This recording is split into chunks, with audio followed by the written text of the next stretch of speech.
Greetings, everybody. How you doing today? Good to see you. This article is from the FP. The multi-billion-dollar U.S. spy agency you haven't heard of. How President Trump might turn an all-seeing spy apparatus on innocent American citizens. This came out March 20th. On a heavily protected military base, some 15 miles south of Washington, D.C., sits the massive headquarters of a spy agency few know exists. Even Barack Obama, 5 months into his presidency, seemed not to have recognized its name. While shaking hands at a Five Guys hamburger restaurant in Washington in May 2009, he asked a customer seated at a table about his job. What do you do? President Obama inquired. I work at NGA, National Geospatial Intelligence Agency, the man answered. Obama appeared dumbfounded. He always does. So explain to me exactly what this National Geospatial Intelligence Agency is, although he was unable to finish the name. 8 years after that videotaped aired, the NGA remains by far the most shadowy member of the Big Five spy agencies, which include the CIA and the National Security Agency. Despite the lack of name recognition, the NGA's headquarters is the third largest building in the Washington metropolitan area, bigger than the CIA headquarters and the U.S. Capitol. Pretty big. Right. Completed in 2011 at a cost of $1.4 billion, the main building measures 4 football fields long and covers as much ground as 2 aircraft carriers. In 2016, the agency purchased 99 acres in St. Louis to construct additional buildings at a cost of $1.75 billion to accommodate the growing workforce, with 3,000 employees already in the city. The NGA is to pictures what the NSA is to voices. Its principal function is to analyze the billions of images and miles of video captured by drones in the Middle East and spy satellites circling the globe. Okay, this is, they always got to give you the airy-fairy explanation, but we all know a spy agency is a spy agency, and they're meant to spy on the citizens, okay? So, circling the globe. But because it has largely kept its ultra-high-resolution cameras pointed away from the United States, trust me, I don't believe that for a second, I mean, they actually had to point it out. They actually had to say, oh, it's kept away from the United States, which actually means the opposite.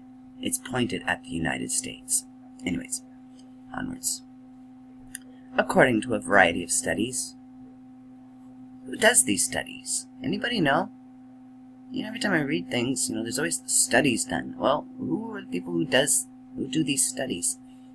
Anyways, the agency has never been involved in the domestic spy scandals like its two far more famous siblings, the CIA and the NSA. Yeah. And if you believe that, I got a bridge to sell you. However, there's reason to believe that this will change under President Donald Trump.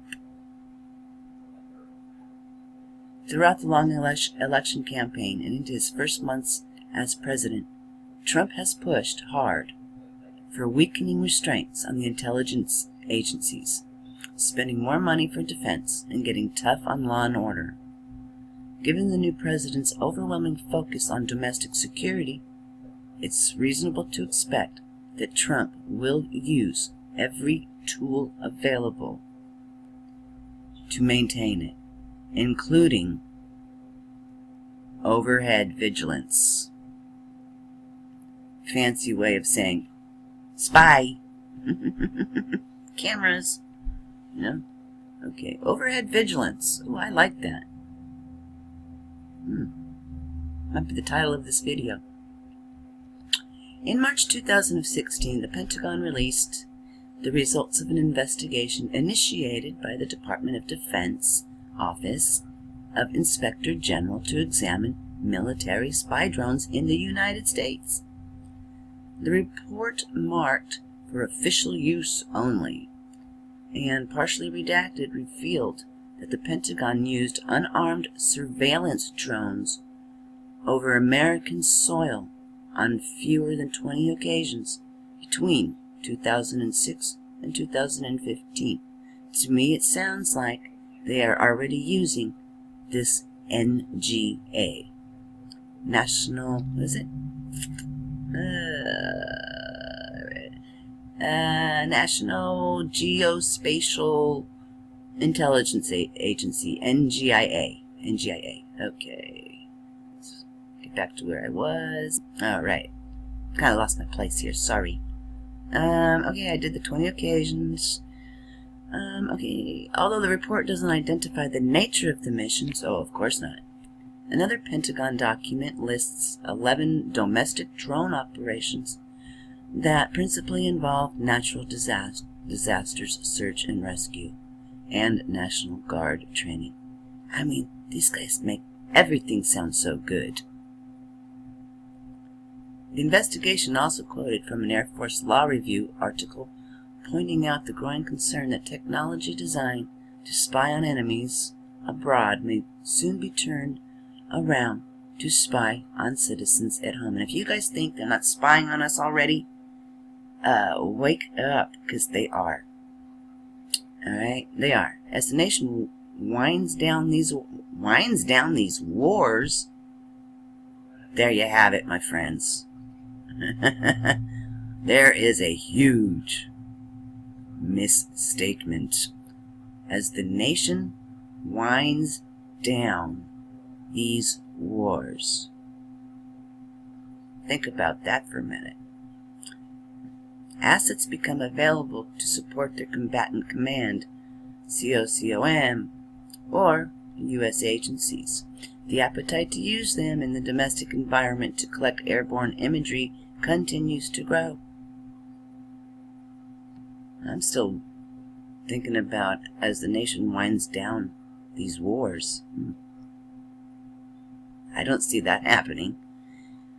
Although the report stated that all missions were conducted within full compliance of the law, I hardly believe that.